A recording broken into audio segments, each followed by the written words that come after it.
Bonjour, aujourd'hui une vidéo sur l'établissement d'une facture de vente à l'étranger et les formalités à accomplir.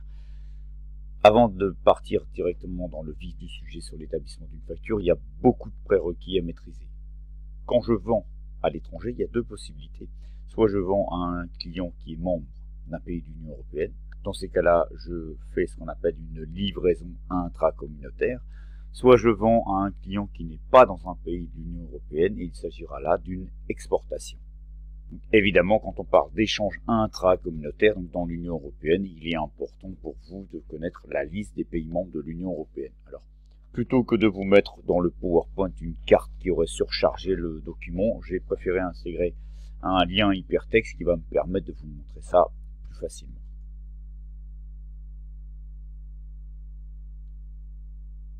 Voilà une liste alors que j'ai trouvée sur ce site-là, vous avez l'adresse ici. Donc la liste des 27 pays membres de l'Union européenne à ce jour, puisque je vous rappelle que le Royaume-Uni est sorti en 2020. Et vous avez ce qui est intéressant sur cette carte-là, la liste donc des pays de l'Union européenne, et vous retrouvez les 6 membres, pays fondateurs ici en vert de la Communauté économique européenne en 57. C'est plutôt intéressant, c'est bien fait. Donc si ça vous intéresse de développer, vous avez le lien. Donc, important, aujourd'hui, il n'y a plus que 27 pays membres de l'Union européenne, plus 28.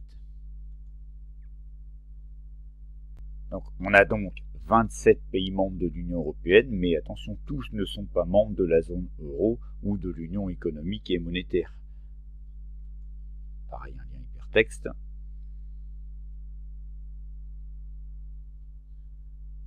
Voilà.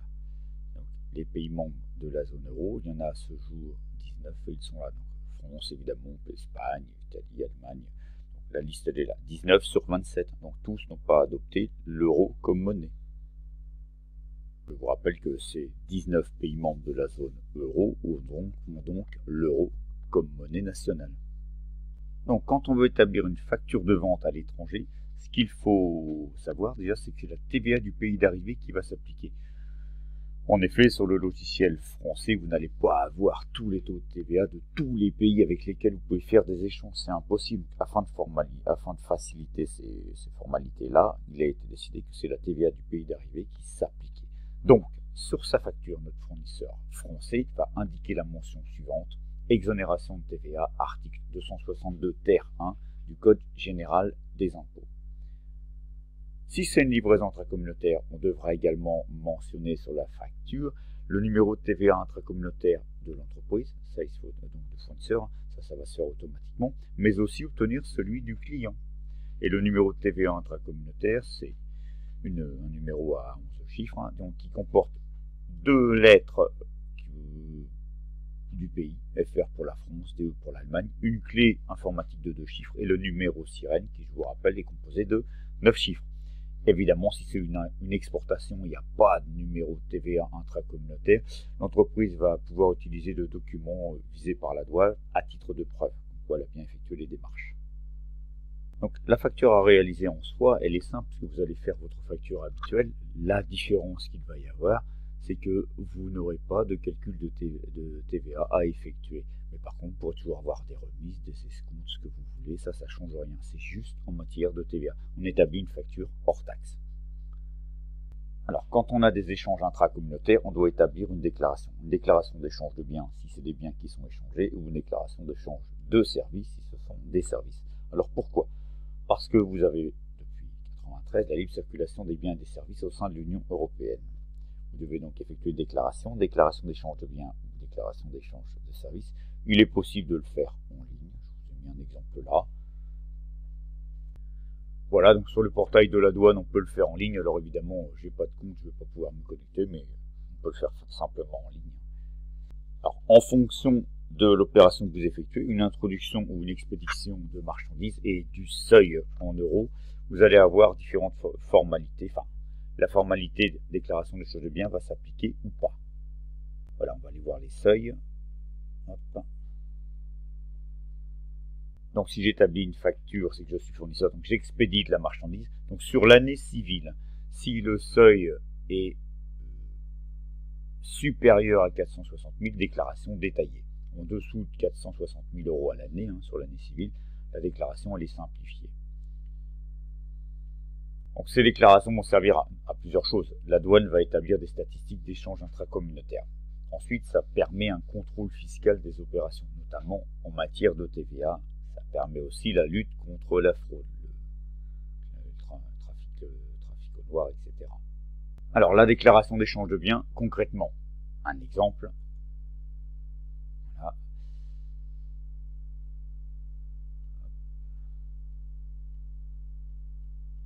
Elle est là, voilà, alors on ne voit pas très bien, je vais mettre ça en plus grand. Peut-être beaucoup, mais ça sent.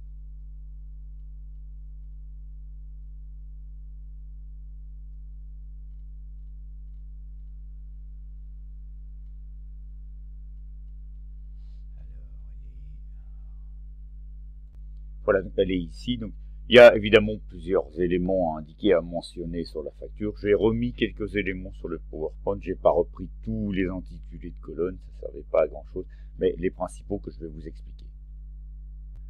On va d'abord commencer par enseigner un code nomenclature, et cette nomenclature, elle est établie par la douane. Donc voilà la nomenclature appliquée en 2020. Alors on peut télécharger, c'est très rapide, hein, très honnêtement. Et après, si vous en avez besoin, évidemment, parce que ça sert à rien d'apprendre ça par cœur, qu'un intérêt. Voilà le début de la nomenclature établie par la douane qu'il faut trouver, vous, en fonction de la marchandise que vous échangez, le code à appliquer qui est là. Voilà. Là, donc vous avez c'est appliqué en section, en chapitre. Évidemment, en fonction, si vous vendez des meubles, vous n'allez pas chercher dans la section 1, évidemment. Après, les entreprises qui ont l'habitude, peut-être le connaissent par cœur. On va indiquer également le pays de provenance, donc de départ de la marchandise, et le pays de destination, donc d'arrivée de la marchandise par un code. Alors, par exemple, un DE pour Allemagne, FR pour France, etc. La valeur fiscale hors taxe des marchandises échangées par catégorie, par ligne. Le régime, le code régime selon la catégorie de la marchandise. Alors là, pareil, on a un tableau. Donc si je vends, je suis dans le régime expédition, et en général c'est régime 21, livraison de biens exonérés en France, taxés dans le pays d'arrivée. Et inversement, si je suis client, je vais en général avoir le régime 11, acquisition de biens taxables en France. Voilà les plus fréquents. Pareil, si vous en avez besoin. Et donc là, c'est une aide, hein, pour l'établissement de la déclaration d'échange de biens, donc éventuellement qui peut être intéressant au cas où vous en avez besoin. Voilà, j'espère que ces quelques éléments vont vous aider, vous être utiles. N'hésitez pas, évidemment, ce n'est pas un travail exhaustif. Si vous avez besoin d'approfondir, je vous ai donné plusieurs liens utiles pour vous aider. Bon courage à vous, à bientôt, au revoir.